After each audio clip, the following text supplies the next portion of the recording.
தியோவும் மாத்தேன் கிட்ட இந்த டைலாக் எல்லாம் எவ்வளவு நாளா பிராக்டிஸ் பண்ணேன்னு கேட்க, என்னது பிராக்டிஸ் பண்ணானா, அதெல்லாம் மனசுல இருந்து வர்றது பொண்டாட்டின்னு தியோவை அப்படியே கொஞ்சம் ஆரம்பிக்க, அப்பா மணியும் தங்கமும் பைக்ல விருட்டுன்னு போறத பார்த்து உன்னை பத்தி தெரியாம போறாங்க பாரு, வா நம்ம அவங்கள ஓவர் டேக் அடிக்கலாம்னு பைக்ல ஏறி உட்காந்து போக சொல்ல, அவனும் அவளை இறுக்கமா பிடிக்க சொல்லிட்டு பைக் எடுத்துட்டு வேகமா அவங்கள ஓவர் டேக் அடிச்சு போறாங்க.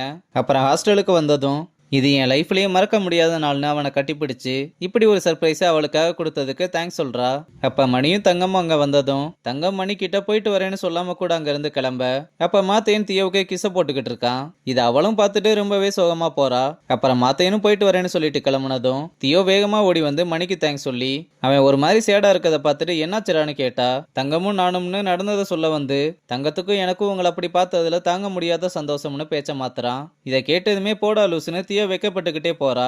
ஆனா மணி தங்கத்து கூட சண்டை போட்டதை நினைச்சு ரொம்பவே வருத்தப்படுறான். அப்புறம் ரூமுக்கு வந்ததுமே சேரெல்லாம் தள்ளி விட்டு ரொம்ப டென்ஷன்ல இருக்க, பாண்டா இதனால கடுப்பாயி நிம்மதியா தூங்க கூட விட மாட்டேடான்னு கேட்க, டேய் நானே செம்ம காண்டில் இருக்கேன், மூடிட்டு போய் தூங்கிரு, இதை பாரு இந்த மாதிரி வேலைலாம் ஆளுக்கிட்ட போய் வச்சுக்கோ, சும்மா லூசு மாதிரி எங்களை வந்து நோண்டிக்கிட்டு இருக்காத, இப்ப எதுக்கட சம்பந்தமே இல்லாம அவளை இழுக்கிற, இங்க பாரு மனசுல ஒன்ன வச்சுக்கிட்டு தேவையில்லாததுக்கெல்லாம் டென்ஷன் ஆகாத, நான் ஒன்னும் தேவையில்லாததுக்கெல்லாம் டென்ஷன் ஆகலைன்னு சொல்லும் போது வீரா எந்திரிச்சு ரெண்டு பேரையுமே சத்தம் போட்டு தூங்க சொல்றான். இங்க தியோ மாத்த எனக்கு கால் பண்ணதுமே அட்டன் பண்ண, என்னடா இன்னும் தூங்காம இருக்கேன்னு கேட்டா, அது எப்படி இன்னைக்கு அதுக்குள்ள தூக்கம் வரும், ஆக்சுவலா ஹாஸ்டல்ல இன்னும் கொஞ்சம் நேரம் இருந்திருக்கணும், இப்ப எல்லாத்தையும் இப்படி தூங்காம யோசிச்சுக்கிட்டு இருக்கேன், ஏன் அப்படி இன்னும் கொஞ்சம் நேரம் இருந்தா என்ன பண்ணிருப்பேன்னு கேட்க, மாத்த இன்னும் போன்லயே கிஸ் கொடுத்து மீதியை நேர்ல தரேன்னு சொல்றான். நீ அதுக்காக இவ்வளவுலாம் கியூட்டா இருக்க வேணாம்னு ரெண்டு பேரும் அப்படியே போன்லயே ரொமான்ஸ் பண்ண ஆரம்பிக்கிறாங்க.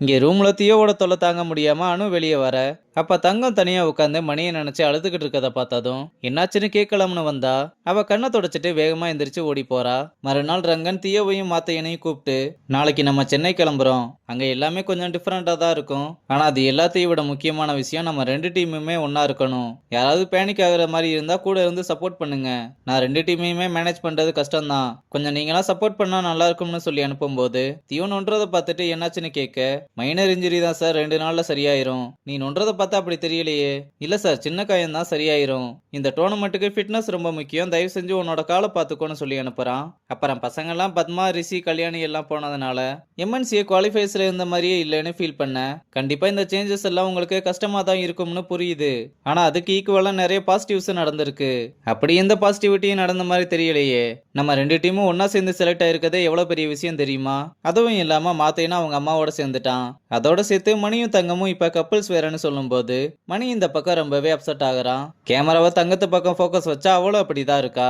அப்புறம் எல்லாருமே சென்னைக்கு கிளம்பிக்கிட்டு இருக்க ருக்மணி வந்து, எனக்கும் சென்னை வரணும்னு ஆசையா தான் இருக்கு, ஆனா அகாடமி இப்ப இருக்க நிலைமையில என்னால முடியல, அதெல்லாம் ஒன்னும் பிரச்சனை இல்லை, நீங்க மீட்டிங் முடிச்சுட்டு பொறுமையா வாங்க, நான் இவங்க எல்லாரையுமே பாத்துக்கிறேன்னு சொல்றான்.